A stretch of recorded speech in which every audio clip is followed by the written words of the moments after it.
Hollywood actor Brad Pitt was ever present at the British Grand Prix, with filming beginning on the Apple-backed F1 movie.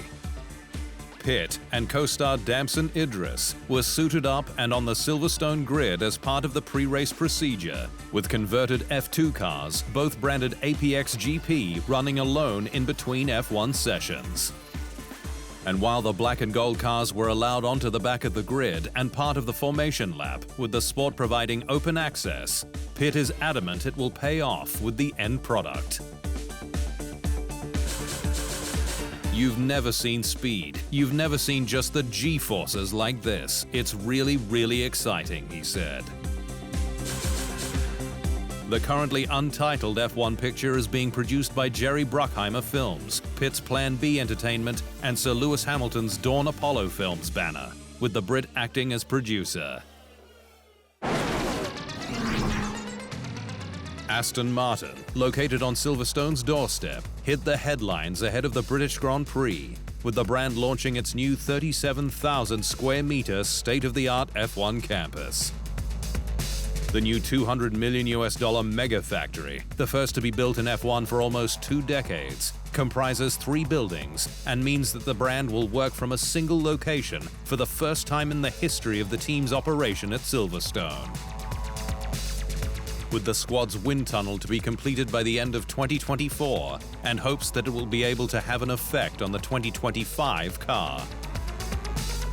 Lance Stroll, son of Aston Martin executive chairman Lawrence Stroll, got the launch off to a strong start, with a thrilling run in one of the squad's F1 cars through the gates and new building, where it's hoped strong communication and collaboration will take the ambitious green team to the next level in the sport.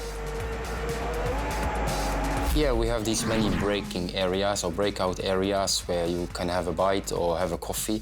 You meet people that you have not met many times before, or people that you have met on the racetrack before, or people that you were not even aware that they were working with you.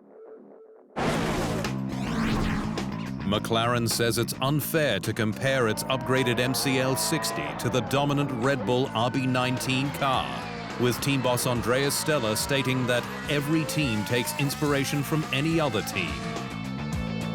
The Woking squad, which unveiled a tweaked chrome livery for its home race, unleashed a rocket at Silverstone, with Lando Norris leading the race for the first 5 laps.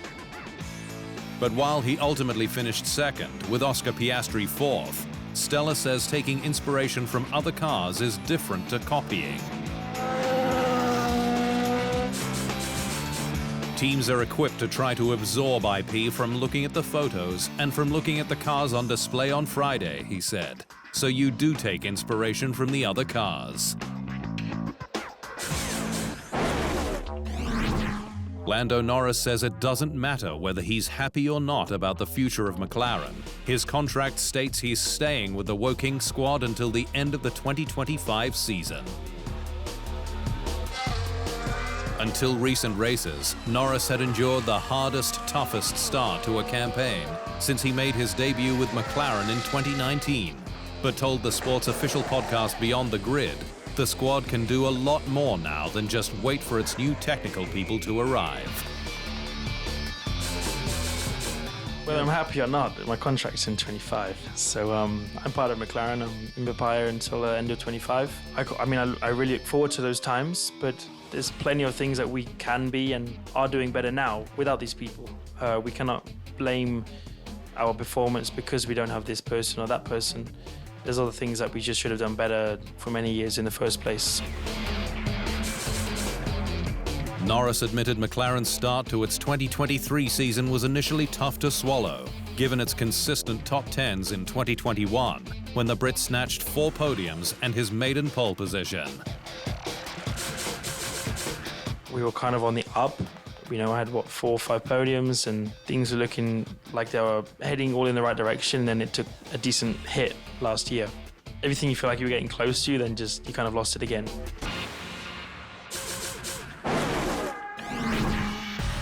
F1 is set for another attempt at a record-breaking schedule next year, with the sport going early with the release of its 2024 calendar last week that it says is a step towards a more regionalized world tour. It is, however, a brutal schedule, with the team set to endure 5 double headers and 3 triple headers across an extensive calendar that lasts from early March through to early December. The action will kick off in the Middle East, with Bahrain and Saudi Arabia held on Saturday to avoid Ramadan. Japan comes up to twin with China, though not as a double header, and there's a month's break before 2 triple headers to end the season. Qatar has moved to become the penultimate round as part of the second triple header following Saturday race Las Vegas before F1's traditional season closer at Abu Dhabi's Yas Marina circuit.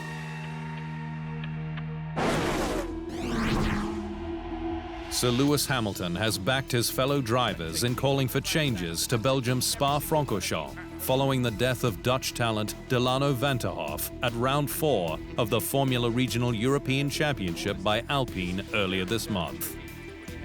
Tragedy struck in wet conditions during the closing stages of race 2, when a multi-car accident was triggered by Tim Tramnitz, who lost control of his car at the top of Radillon. But while Hamilton said the FIA had done a great job with safety overall, and that Spa would no doubt be looked into, a step up was needed, with 2 deaths there in 4 years. We do need to make some changes, because clearly you're coming over a hill. You can't see anything in the bad weather conditions. This has happened now twice, he said. Mick Schumacher has again pulled on his race suit and helmet, with the German in action for Mercedes customer McLaren at Portugal's Portimao circuit last week to prepare for his dual reserve role.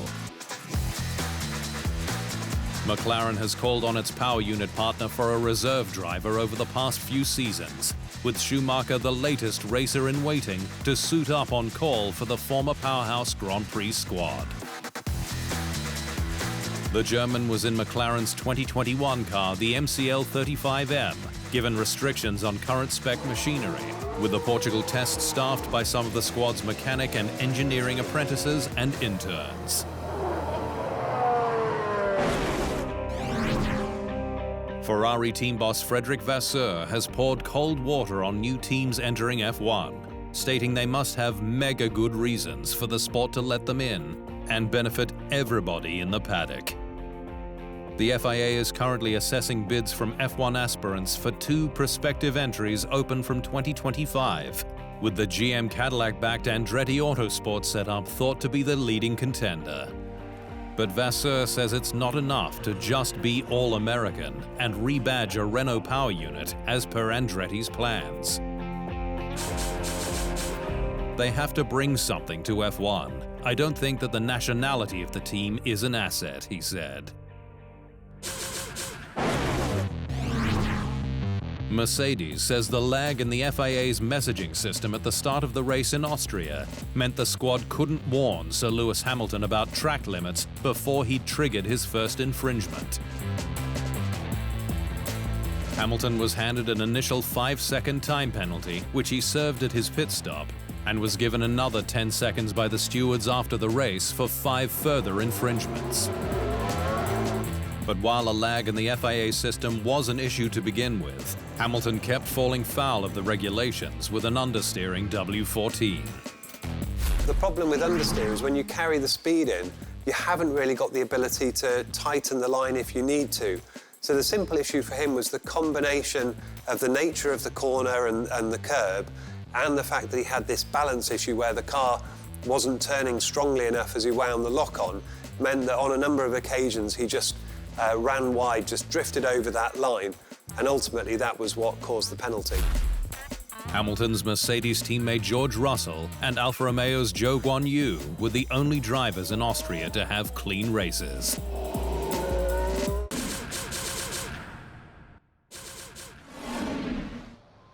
Thanks for watching. To stay up to speed on all things Formula One, make sure you hit the subscribe button.